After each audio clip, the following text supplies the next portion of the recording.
মধ্যপ্রাচ্যে যুদ্ধ উত্তেজনার উত্তাল ঢেউয়ের মাঝে যুক্তরাজ্যের আকাশে অবতরণ করল মার্কিন বিমান বাহিনীর অন্যতম শক্তিশালী বোমারু বিমান বিমান ল্যান্সার। শুক্রবার গ্লুচেস্টারশায়ারের RAF ফেয়ারফোর্ড ঘাঁটিতে বিশালদেহী বিমানটি পৌঁছায়। 24টি ক্রুজ মিসাইল বহনের ক্ষমতা রাখায় বিমানটির মোতায়েন আন্তর্জাতিক মহলে ব্যাপক চাঞ্চল্য সৃষ্টি করেছে। 146 ফুট লম্বা এবং 137 ফুট উইংস্প্যানের B1 ল্যান্সার বিমানটি মার্কিন বিমান বাহিনীর দ্রুততম বোমারু বিমান হিসেবে পরিচিত।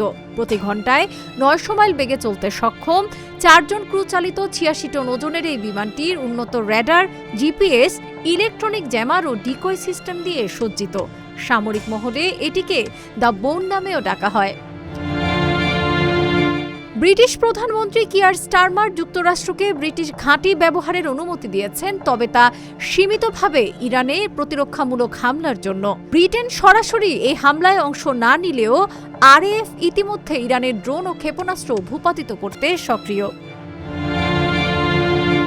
মার্কিন প্রতিরক্ষামন্ত্রী পিট হেগসেথ হুঁশিয়ারি দিয়েছেন, ইরানের ওপর হামলার যাত্রা নাটকীয়ভাবে বৃদ্ধি পেতে পারে। পশ্চিমা গোয়েন্দাদের মতে আরও বোমারু বিমান মোতায়েনের সম্ভাবনা রয়েছে।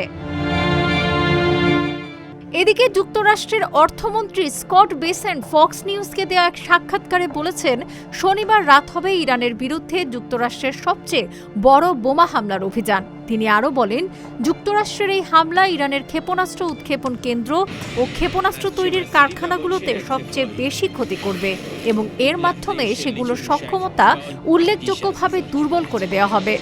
তেহরানের হরমুজ প্রণালী নিয়ন্ত্রণের কথা উল্লেখ করে স্কট বেসেন্ট আরও বলেন, ইরান অর্থনৈতিক অস্থিরতা সৃষ্টির চেষ্টা করছে।